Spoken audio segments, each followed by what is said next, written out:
Bienvenidos una vez más, yo soy Angélica Bernabé, la directora del Centro Especializado en Tartamudez, ubicado en Perú. Y esta vez tengo el enorme placer y estoy muy feliz de estar junto a Heather Grossman. Ella es la directora del Instituto Americano de Tartamudez, ubicado en Nueva York, o bueno, como se dice en inglés, American Institute for Stuttering. El día de hoy vamos a hablar sobre microagresiones en tartamudez. Ella ha escrito un artículo junto a Mark para la ISAC y también ha hecho varios workshops sobre este tema, y lo cual considero bastante interesante e importante saber como profesionales que trabajamos en el área y como personas en general. So, well, thank you, Heather, for joining me today. Thank you so much for having me. And as I was saying in Spanish, the topic today in this video is microaggressions in stuttering. So I would like to start with a very general question, and it's, what are microaggressions?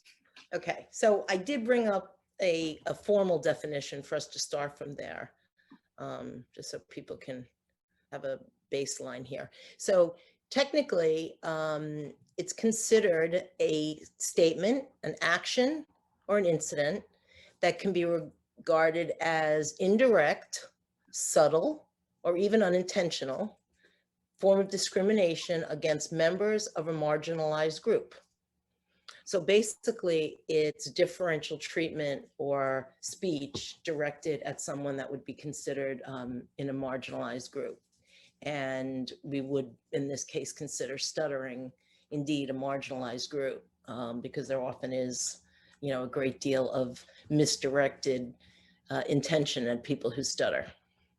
Exactly, and that's very, very important because a lot of people don't realize that they are using these phrases till we say them and they start to think, oh yeah, this maybe is not really friendly for those who stutter. And when with these phrases, we mean things like, you sound very fluent today. What did you did? You sounds great. When the person is not is stuttering, but we know that, I mean, even if this school sounds good, it has an underlying message, a negative underlying message that actually has an impact on the person and gives the message of stuttering is bad and fluency is good. Exactly, exactly. And that's why people, when they hear something like that at first, would be like, wait, why would that be a microaggression? It's a compliment, but it's a compliment wrapped up in a subtle negative about something about you, you know? So that's what makes it interesting. You know, you're complimenting on someone that you are assuming is something that they're striving for, fluency. Yes, and as you and Mark were saying on the last webinar, this way to talk send both implicit and explicit messages about, as we were saying, what is good, what is bad, what is success, what is failure. And it's not only for the things we said, it's also for the way we behave. Like if we look to the other side when the person is stuttering, if we do things like to like say that. Well, but to me, this is kind of an overt aggression. Like, come on, come on, come on. But to me, a more subtle one, like you said, looking to the other person as though that's going to help them. Or an example that I heard was a woman who stuttered went into Starbucks, and she noticed that the barista behind the counter to everyone else says, you know, do you want a venti? Do you want soy milk? And to her, he didn't ask any extra questions after she ordered her coffee. Like, and what does that imply? That, of course, she took it, well, he doesn't really want to help, you know, hear me talk. It could very well that he thinks he's doing something kind, you know, to not make her feel uncomfortable. But that's why this is so important to educate people. And it's important too, because sometimes people say, well, aren't you trying to make people who stutter then too sensitive? Because people don't mean to be nasty. And you don't want your clients to be running around going, you know, that was an aggression and that was an aggression. You know, and we don't want that. You know, in fact, we want people to give people the benefit of the doubt that they did not mean it in the way that it was intended, but that they also have the responsibility to also educate people around them so that they, in general, people who stutter get better treatment from the public and from listeners. Yes, exactly. Because as we were saying, we are sure that the others don't do this on purpose. It's like they think that these things could help, or I don't know, like saying those phrases we mentioned. But actually, it's also a very important to mention these things to, you know, how to see if we are doing these things or not. And we as professionals take care with this, especially during the sessions with the client. And this was another thing I want to talk about, and is how this microaggression can happen in therapy too. Yes. Like when we said, use your techniques, or why you are not using your tools today. Right, right. You know, and the idea that, yeah, that's such, there's so much there. You know, one point is, you know, obviously the therapy, you know, let's say the therapist is working with the child and they're working on, for example, you know, slow, easy speech, you know, traditional pacing and taking it easy. And in the confines of the therapy room, the child can do that very easily. They don't have fear of what would happen if they stutter there. And the environment is created to be maximally supportive for them to be able to use those tools because the demand is very low. Then the child will go out and start to stutter in the classroom. And this therapist, without realizing that it's so dismissive, will say, well, that's okay. We're going to practice your tools and it's going to get easier and easier. Or, you know, well, you just had trouble using your tools. When you're able to use your, and it's just putting so much what we call a should demand on the child. You should be using your tools. You know, where is that written? You know, it's like, you know, where is that? And it's creating, you know, I do a lot of cognitive behavioral work. And once a person puts a demand on themselves, I must be fluent, the ultimate paradox kicks in, and that's where you stutter the most. In situations where you can say, it's fine if I stutter here, you're actually going to be a lot more fluent. Exactly. And yeah, as you said, even if it could be like nature to prefer fluency, we also need to give them permission. We also Yes, give them permission is time. the word. Yeah, Yeah, and to talk, to say what I want to say, even if we stutter or not. that's right. And another very interesting thing you mentioned on the article, it was about the goals of therapy. And actually, I would like to read it. When I found things like, I mean, that I like, I prefer to read them instead of say it like, so I prefer to read it. I have it here. And as we assert that therapy protocols that focus on using traditional speech tools to achieve fluency, as well as the corresponding positive reinforcements that is provided for producing fluent speech, can actually be very detrimental in the long run, eventually leading to excessive struggle to speak fluently and an ever-increasing set of avoidant behaviors to suppress stuttering. This is related to the fact that, for example, a speech therapist does only create goals, focus on reduce the percentage of syllables stuttered and things like that. And we actually now know that the treatment of stuttering therapy is more than that. It's communication. Right. It's that the person can accept themselves. And even, you know, and you know, we stress that traditional fluency tools, you know, because again, we call it chasing the fluency gods. You know, as a person who stutters, you know, you're conditioned, you've learned to put so much value on being fluent. And then when you're praised for being fluent, it reinforces, you know, all of those what we call gremlin thoughts that tell you need to be fluent.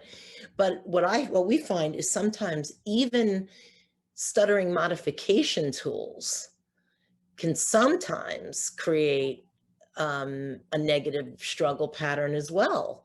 Because again, the person who stutters is putting so much emphasis on changing the way that they speak, which, when you think about it, affirms that there's something wrong with me.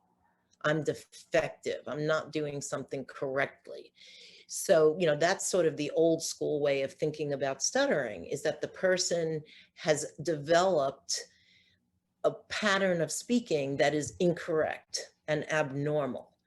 But when you think about it, even people who stutter a lot have periods of fluency where they're just flowing really, really well, and the mechanics of their speech are just fine. So often people are doing things like gasping for breath, you know, talking really, really, really, really fast, is actually a secondary characteristic. Things that they're actually doing, ironically, to avoid stuttering, but they don't even realize that they're doing that to avoid stuttering, like looking away. You know, that's not really your stuttering. That's the person reacting to their stuttering by looking away. So if we can remove some of those avoidance behaviors, we get the person back to their natural flow. So sometimes it's just being willing to move away from physical management.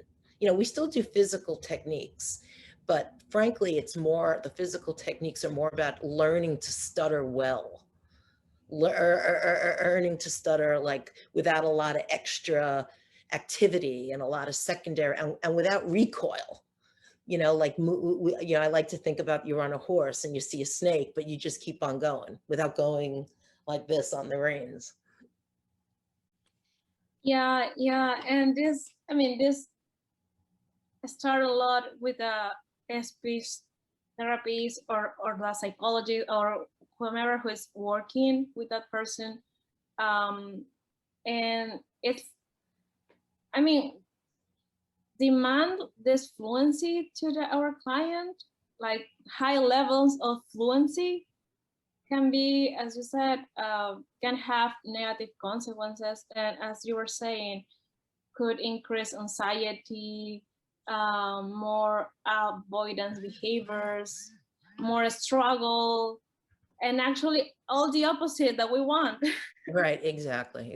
And also, to me, a good goal for a person who stutters is that their mind should be on the content of the situation they're in, not about the mental gymnastics of how they're going to navigate around stuttering. So I think when you do a lot of physical management, you're actually adding layers of more cognitive activity. And we want the opposite.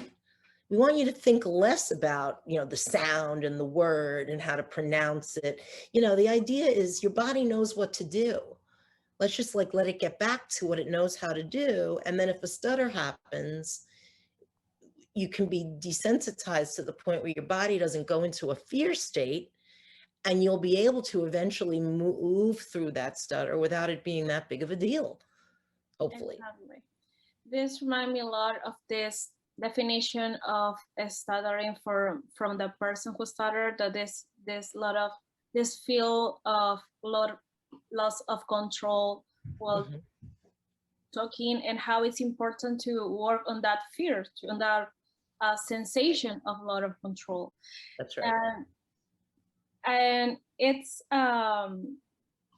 crazy how we can find still a lot of therapists focus on, I'm going to give you techniques so you can control your stuttering. And but you know what, though, what's ironic about this is we talk about client-centered therapy, okay?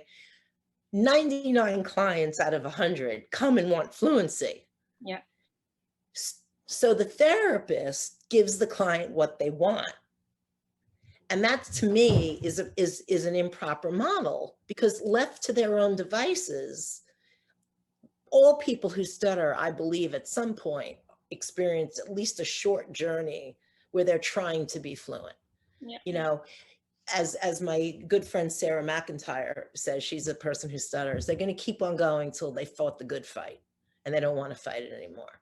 And then they go, you know what, this fluency thing is not for me, you know, or this covert thing is not for me. I'm working too hard. I gotta just stop, you know. But if you're in that position where the person comes to you and says, I have to be fluent, or I was fluent once before using techniques, but I stopped practicing. Can you get me back? Sure, let's go. Let's go back into easy onsets. And so it takes a therapist to gently guide a client to realize that we can make your speech actually much less struggly, more fluent, although that's not the goal, but we get it through the back door. But most importantly, that you can communicate better, more confidently, and stutter at the same time. So we want to shift them into that, but they don't know that's even an option, most people, when they first start, unless they've gone, oh, I get it. I've been to a million fluency programs and it doesn't work. I get it. I know I have to work on acceptance. I've already started that journey. Very few people are at that place. Yeah, and it's crazy because I mean, we, or at least me some years ago, wanted like fluency, and then we also realized that fluency, perfect fluency doesn't exist. Like that, even those who don't stutter, they have, I mean, of course they have other kind of disfluencies, but yes, they are not 100% fluent. Right. No one is 100% fluent. That's right. Also very important thing that sometimes we don't realize. And I mean, and it's fine because we don't know that till someone come and say those things. Right. So that's what we, you know, one of the terms we use is, you know, your therapist will help you with data collection. So if you believe that you can't be a lawyer and stutter, we're going to show you 20 lawyers who are amazing communicators who advertise their stuttering and stutter openly.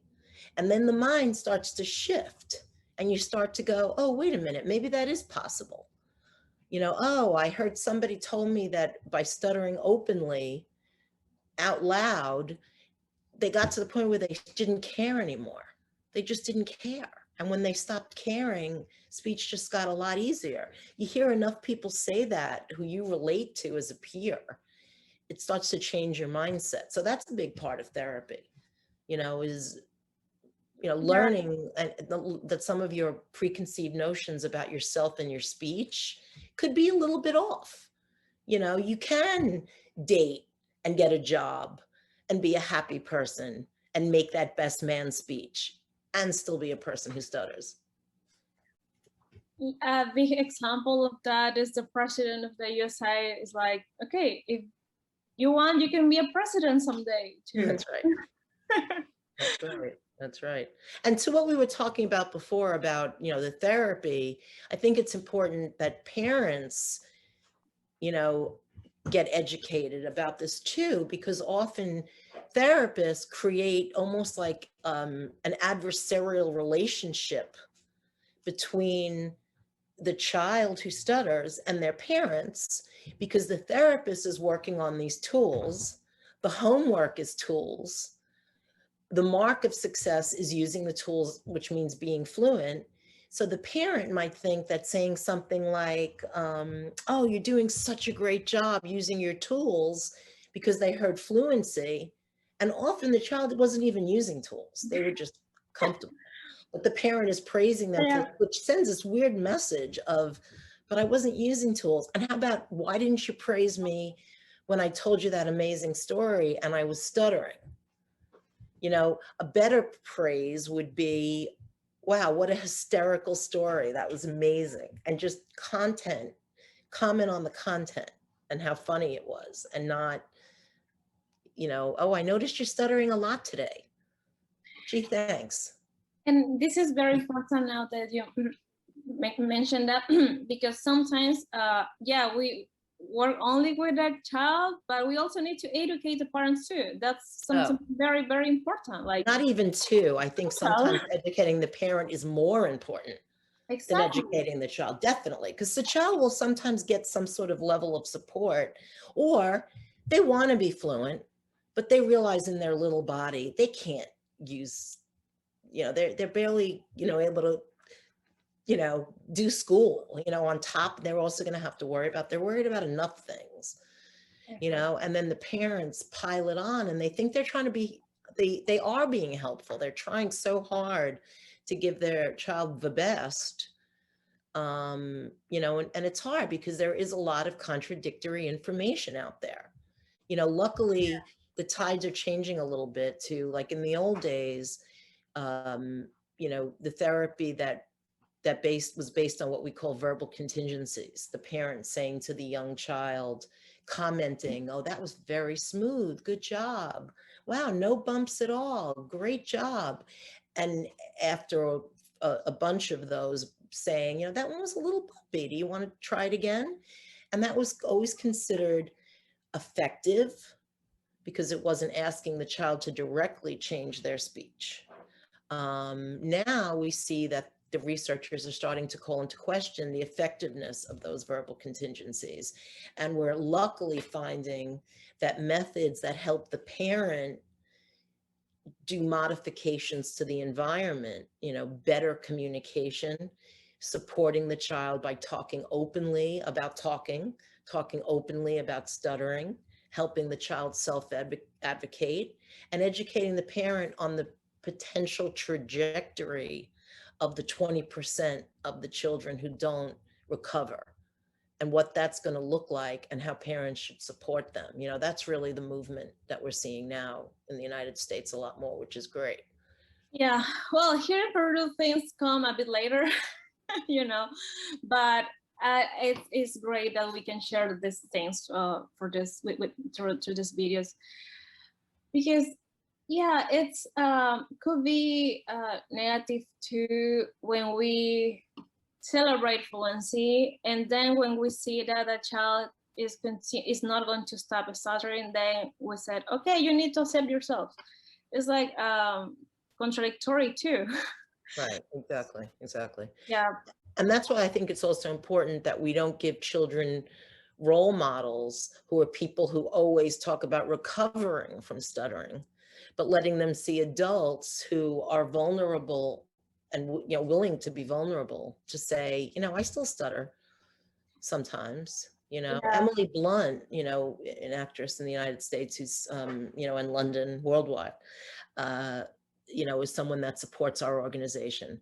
And she's very open about the fact that you don't hear me stuttering most of the time, but that doesn't mean it's not still something that I think about and that sometimes crops up.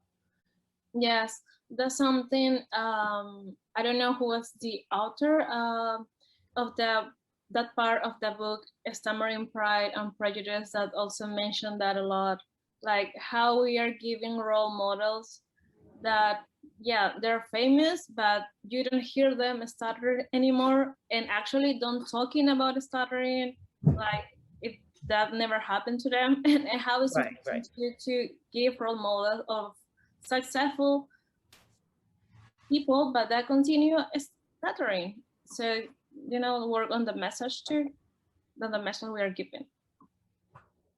Absolutely. No, absolutely. And I think that one of the microaggressions that children sometimes hear is, "Oh, your uncle so-and-so overcame his stuttering, so will you." Thinking that they're being very comforting, like letting the child know, "Don't worry about it, it's going to go away." Well, then what if it doesn't go away? Then am I not as good as uncle so-and-so? I have seen things like, I don't know, a child asking, "I'm going to stop stuttering," and the therapist saying, "Yeah, someday those jumps you have will disappear." And I'm like, you don't know that. Right, exactly. And I also don't say there's no cure. I would never say that to a kid or a parent. There's no cure for stuttering, by the way. You're going to have to accept it. What? First of all, you can't push acceptance down somebody's throat anyway, and often people have a knee-jerk reaction against the word acceptance anyway, because they think it means that they're going to give up. Yes. And really, once you accept something, you're able to really just look at it and allow it to exist. So accepting stuttering just means allowing to exist as a person who stutters and letting it out sometimes. Doesn't mean you have to like it. You can hate its guts if you want, but but you still have to have self-respect. Yes, when I work with clients, I don't mention the word acceptance on the first sessions. Oh, no, yeah, exactly. That could be like, what? You let them come to that word. Oh, I realize I have to accept this. You know, and there's many layers of acceptance.